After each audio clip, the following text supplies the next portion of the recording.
Não existe diferença entre pecadinho e pecadão.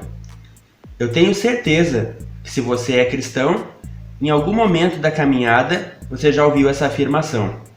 Mas será que ela é de todo verdadeira? É sobre isso que a gente vai conversar hoje. Meu nome é Eliezer e você é bem-vindo ao Baú do Coiote.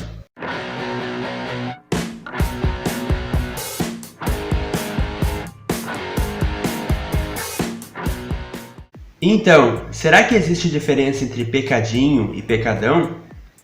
Primeiro, é preciso esclarecer que todo pecado nos afasta de Deus.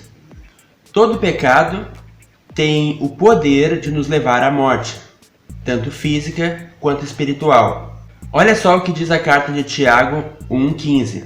Vamos ler. Então a cobiça, depois de haver concebido, dá à luz o pecado, e o pecado, uma vez consumado, gera a morte. O pecado, uma vez consumado, gera a morte. E é por isso que Jesus disse que nós devemos vigiar para não cair em tentação. Mas o apóstolo João, em sua primeira carta, diz algo que dá a entender que existem sim níveis diferentes de pecado. Se alguém vê o seu irmão cometer pecado que não leva à morte, pedirá e Deus dará vida a esse irmão. Isso aos que cometem pecados que não levam à morte. Há pecado que leva à morte e por esse não digo que se deva pedir. Toda injustiça é pecado e há pecado que não leva à morte. Os comentaristas bíblicos muitas vezes divergem do que seria um pecado que não leva à morte e o que seria o pecado para a morte, o qual, segundo o apóstolo, nem vale a pena interceder. Parece que os pecados que não levam à morte são pecados menores, enquanto que os pecados considerados mais graves são os pecados considerados para a morte. Mas pode não ser sobre isso que o apóstolo João está falando aqui.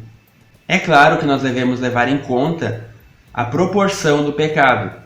Falar um palavrão em um momento de irritação não é a mesma coisa do que um adultério, que por sua vez não é a mesma coisa do que um assassinato. Todo pecado é destrutivo. Todo pecado te leva para longe de Deus. Um abismo chama outro abismo. Mas as consequências imediatas são diferentes dependendo do nível da transgressão. Mas o contexto de 1 João 5,16, que é um contexto de combate ao gnosticismo, mostra que o pecado para a morte, do qual o apóstolo João está falando ali, é o pecado de alguém que está no caminho da apostasia. E o que é apostasia? Apostasia é o afastamento gradual da fé, o abandono da fé. O apóstata é aquele sujeito que o pecado já não causa nenhum tipo de dor ou tristeza. O cara vai dormir com a namorada e não vê nenhum problema naquilo, porque para ele fornicação não é pecado. E aliás, a gente vive numa sociedade de fornicários. É o cara que não tem nenhum peso na consciência em ter uma amante ou roubar o patrão, comete vários tipos de transgressões, mas ele já é incapaz de se arrepender. E aqui, nós não estamos falando de incrédulos, nós estamos falando de crentes, ou melhor, de ex-crentes. Dá uma olhada no que está escrito no livro de Hebreus, capítulo 6, versículo 4 em diante. É impossível, pois, que aqueles que uma vez foram iluminados, provaram o dom celestial, se tornaram participantes do Espírito Santo, provaram a boa palavra de Deus e os poderes do mundo vindouro, e caíram, sim, é impossível outra vez renová-los para arrependimento, visto que, de novo, estão crucificando para si mesmos o Filho de Deus e expondo-o à zombaria. Notaram? O apóstata não é o incrédulo que nunca pisou na igreja e também não é aquele sujeito que frequentou a igreja durante um tempo, nunca entendeu nada e saiu. Esse até tem chance de voltar.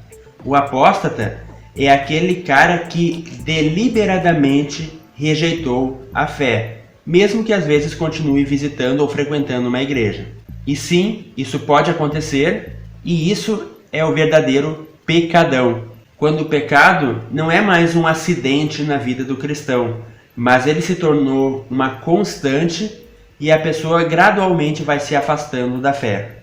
E aqui nós vemos algo muito sério, porque quem está nessas condições, a oração intercessória se torna ineficaz, como diz o próprio apóstolo João. E nós temos outros exemplos na Bíblia disso. E talvez o mais clássico exemplo seja o rei Saul. O profeta Samuel ainda estava com pena dele, mas Deus diz ao profeta: por que tu continua com pena desse cara se eu já rejeitei ele? Nós também vemos um outro exemplo bem claro, que está lá no livro de 1 Samuel, que fala a respeito dos filhos de Eli. Lá nós vemos o sacerdote Eli tentando admoestar seus filhos. Então nós vemos assim, olha: não, meus filhos, porque não é boa fama essa que ouço. Vocês estão levando o povo do Senhor a transgredir. Se um homem pecar contra o seu próximo, Deus será o árbitro.